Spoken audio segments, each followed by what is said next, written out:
მოგესალმებით, მე ვარ გოგან აზაძე, ლეტერალს ლოგიკისა კრიტიკული აზროვნების პედაგოგი. და დღეს მე მინდა გესაუბროთ ჩატეხილი ფანჯრის თეორიაზე, რომელიც გულისხმობს, რომ პირობითად შენობას ერთი ფანჯარა თუ აქვს ჩატეხილი, გარკვეული დროის შემდეგ დანარჩენები ჩატეხილი იქნება. რა თქმა უნდა, ჩატეხილი იქნება ადამიანების მიერ. ეს თეორია გვეუბნება, რომ ძალიან დიდი მნიშვნელობა აქვს თქვენს დამოკიდებულებას საგნებისა და მოვლენების მიმართ. რომელსაც გინდათ რომ სხვები მოეკინო პასუხისგებლობით. მარტივად რომ თქვა, თუ გიგსურთ თქვენი პრინციპები სხვებმაც მიიღონ, უნდა აჩვენოთ რომ მათ ყავს პატრონი და სწორედ თქვენ ხართ ის პატრონი, რომელთვისაც ეს პრინციპები არის მნიშვნელოვანი.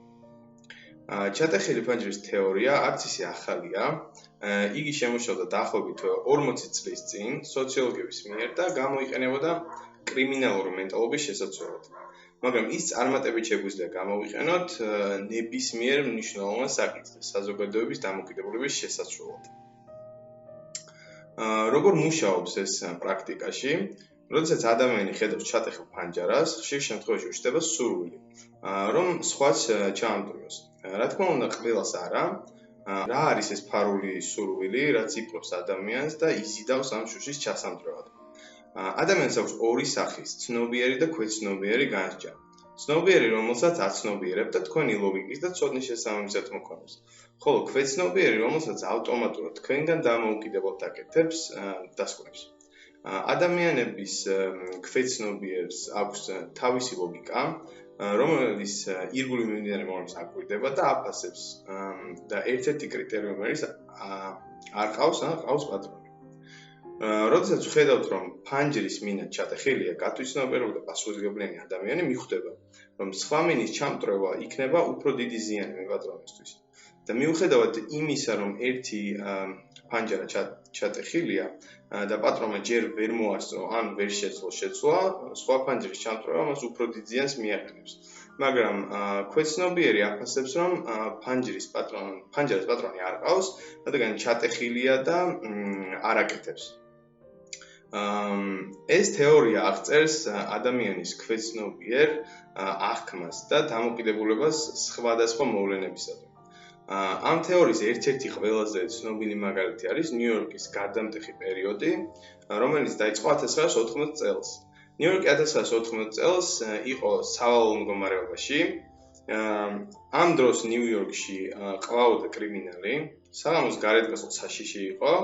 მოწყალეობა, ხულიგნობა და მძიმე დანაშაული ყოველდღიურობა იყო ნიუ-იორკისთვის. ასევე თვითონ ქალაქის იერსახეც კატასტროფულ მდგომარეობაში იყო, ქაოტური გრაფიტი, ნაგავი ქუჩებში, სიბინძურე თითქმის ყველგან, დაზიანებული ინფრასტრუქტურა და თითქმის არანაირი წესრიგი საზოგადოებრივ ადგილებში. ნიუ-იორკის მეტროც არ იყო გამონაკლისი, სადაც ასევე მოუწესრიგებლობა და კრიმინალის უფევდა. მეტროში ბილეთს თითქმის არავინ იღებდა. 1914 წელს მეტროს დირექტორად დაინიშნა დეივიდ განი, რომელსაც დახვდა უამრავი პრობლემა. იგი შეუდგა ნაბიჯ-ნაბიჯ ამ პრობლემის მოგვარებას და მისი ტაქტიკა ეფუძნებოდა სწორედ ამ თეორიას. იგი ფიქრობდა, რომ მთავარი იყო საზოგადოების დამოკიდებულების შეცვლა, რომ ის უმსგავსობა, რაც ხდებოდა, არ იყო ნორმა. პირველი რისი მოგვარებაც მან დაიწყო, იყო ბინძური ვაგონები, როგორც შიგნიდან ისე გარედან, გრაფიტით შეღებილი ვაგონები, რომლის მესიჯები უმეტეს შემთხვევაში მიუღებელი იყო და ასევე ქმნიდა დამოკიდებულებას, რომ ამ საქმეს პატრონი არ ყავდა. მან დაიწყო ვაგონების წმენდა ყოველი მარშრუტის შესრულების შემდეგ, ეს იყო აურაცხელი შრომა, ისინი წმენდნენ ვაგონებს შიგნიდან, რეცხავდნენ გარედან, აშორებდნენ ახალ გრაფიტებს და თუ ამას ვერ ახერხებდნენ, ხსნიდნენ ვაგონებს მარშრუტიდან. ბევრი სკეპტიკურად უყურებდა ამ ხელა რესურსის ვაგონების სისუფთავეში ხარჯვას, მაგრამ მისი მთავარი მიზანი იყო არა სისუფთავე, არამედ ის, რომ განწყობა შეექმნა, რომ ვაგონებს უვლიდნენ და მას პატრონი ყავდა.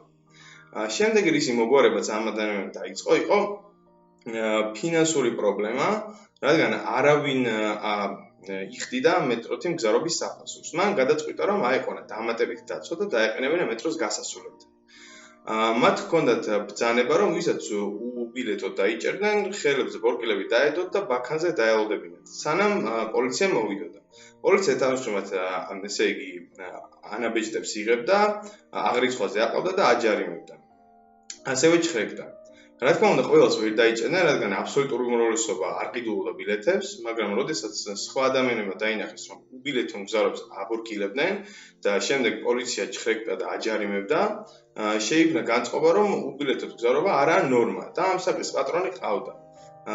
ამ ქმედებამ ერთ წელიწადში გამოიყო შედეგი და რადიკალურად შემოbrunდა სიტუაცია და 1 წლის შემდეგ უმრავლესობა ბილეთს იღებდა.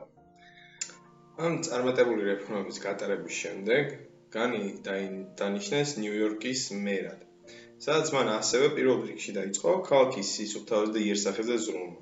მან აიყვანა ანაზღაურებადი და ასევე მოხალისე ადამიანები, ვისაც დაავალა, რომ ელოთ ქალაქის ქუჩებში და როდესაც ნებისმიერ ხარვას დაინახავდნენ, ეს იქნებოდა ჩატეხილი მინა, კუთხეში დაყრილი ნაგავი, გატეხილი ლამპიონი თუ უბრალოდ დაზიანებული ფასადი, მათ ეს ყველაფერი აღებეჭდათ ყველას დასანახად. ფოტოაპარატით ან უბრალოდ წიგნებში. რა თქმა უნდა, ქალაქში იმდენი პრობლემა იყო, რომ იმის ნახევარსაც კი ვერ გასვდებოდა ბიუჯეტი, რომ მოკლე ვადაში გაეკეთებინათ.